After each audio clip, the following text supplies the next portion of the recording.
নিজের মতো করেই চেষ্টা চালিয়েই যাচ্ছে সূর্য। একটার পর একটা কোর্টে সকলের সামনে লজিক দেখাচ্ছে সূর্য যে দীপার কোনো ক্ষমতাই নেই নিজের দুই মেয়েকে নিজের কাছে রাখবে বা তাদের ভরণ পোষণ বহন করবে। এদিকে দীপাও তো হার মানতে রাজি নয়। দীপার একটাই কথা, এত বছর ধরে তো সূর্য নিজের সন্তানকে সন্তান বলেই মানেনি, তাহলে আজ হঠাৎ করে কেন এত অধিকার আসছে? কেন সূর্য সবটা ভুলে গেছে?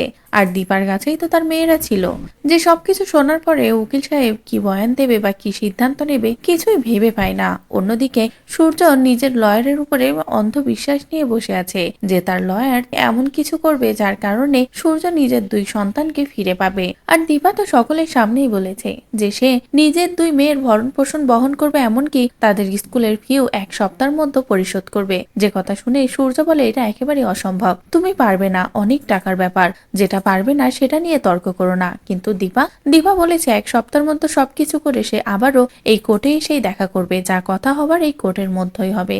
যেটা দেখে তো সকলেই অবাক হয়ে যায়। এদিকে মিশকার আনন্দে শেষ নেই। মিশকা তো নিজের পাপাইকে একটাই কথা বলছে যে উকিলকে অনেক টাকা দাও, সূর্য যেন নিজের দুই মেয়েকে পায়। যে দীপা নিজের দুই মেয়েকে নিয়ে লড়তে চায় সেই দীপা যেন নিজের দুই মেয়েকে না পায়। আর একটাবার ওরা সেনগুপ্ত বাড়িতে আসলে আমি ওদেরকে বোর্ডিং স্কুলে পাঠিয়ে দেব।